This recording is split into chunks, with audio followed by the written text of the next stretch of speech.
ओम भगवते कल्पिता कलिमुल्लाय नमः कल्पिता कलिमुल्लाय नमः कल्पिता कलिमुल्लाय नमो नमः एकं भगवते तस्मै कल्पिता। হুগলির ত্রিবেণীতে ভূমি পুজোর মধ্যে দিয়ে সূচনা হলো অনুকুম্ভের। বুধবার ত্রিবেণী কুম্ভ মেলার মাঠে হলো যজ্ঞ হয় কুম্ভ মেলার ধ্বজোত্তোলন। গত 3 বছর ধরে মাঘ মাসের সংক্রান্তিতে কুম্ভমেলা হয়ে আসছে ত্রিবেণীতে। প্রয়াগরাজে যেমন গঙ্গা যমুনা সরস্বতীর সঙ্গম আছে, ঠিক তেমনই ত্রিবেণীতেও 3 নদীর সঙ্গম আছে। প্রয়াগ হলো যুক্তবেণী আর ত্রিবেণীকে বলা হয় মুক্তবেণী। ত্রিবেণীকে দক্ষিণ প্রয়াগও বলা হয়। এই সঙ্গমস্থলে 700 বছর আগে কুম্ভ হতো, এমনটাই দাবি মেলা কমিটির। গঙ্গাসাগর থেকে ফেরার পথে সাধু সন্তরা ত্রিবেণীতে বিশ্রাম নিতেন। মাঘ সংক্রান্তিতে ত্রিবেণী হয়ে উঠত মিনি কুম্ভ। হুগলির ত্রিবেণীতে 4 जगह तो आप सब जानते ही हो, नासिक, त्र्यंबकेश्वर, हरिद्वार, प्रयागराज और उज्जैन अवंतिका। इसके बाद एक कश्मीर भी हुआ करता था और आपका ये बांग्लादेश था। 6 जगह कुंभ हुआ करता था, मगर अब आज से करीबन 700-750 साल पूर्व ये सब प्रथाएं बंद हो गई थी। इसका ज्ञात भी नहीं था हमें। हम वही प्रथाओं को वापस प्रारंभ करते हुए ये चीजों को शुरू कर रहे हैं। ভালো লাগছে, সনাতনী ধর্মের জাগরণের জন্য ভালো লাগছে। সকল মানুষ সজাগ হয়েছে, ধর্ম সজাগ হয়েছে, চারিদিকে একটা জাগো জাগো রব উঠেছে। এটা একটা ভীষণ আনন্দ। যেমন অনেক সুন্দর বায়ু বাতাস বইলে মনের মধ্যে আনন্দ হয়, তেমন সকল শ্রদ্ধালু, সকল ভক্ত একত্রিত হলে তাদের হ্যারা হ্যারা বোম, জয় জয় গঙ্গা, জয় মা গঙ্গা, এইরকম একটা করে ধ্বনি, সেই ধ্বনিটা যখন কর্ণের মধ্যে দিয়ে মরণে বসে, তখন হৃদয়ে ভীষণ আনন্দে ভাসে। সেই আনন্দে পাওয়ার আশায় আজকে এখানে আসা। শুধু আজকে এখানে না, দীর্ঘ এই 4 বছর ধরে এটা শুরু হয়ে থেকে এই কুম্ভ তো 700 বছর আগেকার কুম্ভ, সে আবার জাগরণ হয়েছে। কারণ ধর্মের জাগরণের সময় এসেছে, সুযোগ এসেছে, সেই জন্য ধর্ম বিভিন্ন জায়গায় ভীষণভাবে সজাগ হয়ে গেছে। আর আমরা আজকে এই ত্রিবেণীতে এই যে 4 বছর ধরে এখানে যে স্নানের যোগ ব্যবস্থা করা হয়েছে, কুম্ভের যে একটা ভীষণভাবে পুলকিত জাগরণ মন হয়েছে, এটির জন্য আমরা সকলেই ভীষণ খুশি।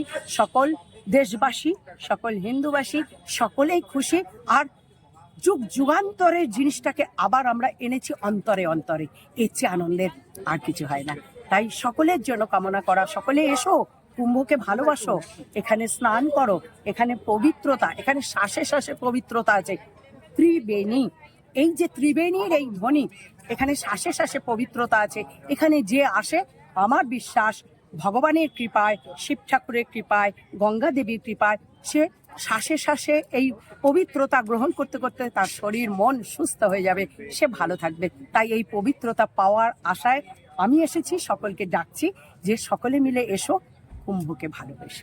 অনেকে তো প্রয়াগরাজে রুদ্রাভিষেক হবে স্টেজে, এবং তারপরে এখানে মহাযজ্ঞ, রুদ্র মহাযজ্ঞ হবে, এখানেই হবে, আমার মনে হয় এখানটাতেই হবে। আর তারপরে মহারাজ 3টে অবধি এটা চলবে। তারপরে ওখানে ধর্মসভা মতো একটু হবে, প্রবচন হবে এবং একটা বিশেষ অনুষ্ঠান হবে। তারপরে সেটা নিয়ে আমাদের সাংস্কৃতিক অনুষ্ঠান শুরু হবে। প্রায় 300 শিল্পী শ্রীখোল এবং গৌরীয় নৃত্য এই মাঠে প্রদর্শন করবেন। সার্কুলার হয়ে ঘুরে ওনারা 1 ঘন্টার একটা প্রোগ্রাম আছে 3টে থেকে 4টে অবধি। 4টের পর ধর্মসভা বসবে, মহারাজারা আসবেন, তারা প্রবচন দেবেন এবং সন্ধেবেলায় নানা রকমের সাংস্কৃতিক অনুষ্ঠান হবে। এবং তার আগে সন্ধে 5:30টার সময় আমাদের 10,000 দ্বীপ প্রজ্বলনের একটা প্রোগ্রাম নেওয়া হয়েছে। হ্যাঁ, সপ্তর্ষি ঘাট এবং হয়তো অন্যান্য ঘাটেও আমরা যাব। সেটা একটা অভিনব নতুন করছি আমরা, 10,000 দ্বীপ প্রজ্বলন। এবং তারপরে যা গঙ্গা আরতি, যেটা আমাদের মায়েরা বোনেরা করে এখানে প্রত্যেক দিন, এটা বিশেষ গঙ্গা আরতি ওই দিন হবে। 11 তারিখ, 12 তারিখ, 13 তারিখ গঙ্গা আরতি হবে।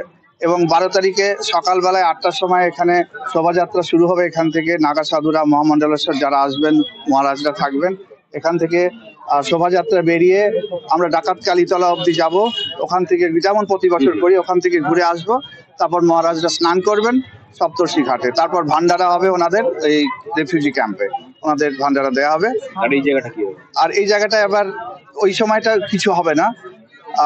তারপরে আবার সন্ধ্যে বিকেলবেলা থেকে আমাদের ধর্মসভা, সব অনুষ্ঠান, ধর্মসভা, প্রবচন, সাংস্কৃতিক অনুষ্ঠান রাত্রি 9টা, 9:30 অবধি হবে।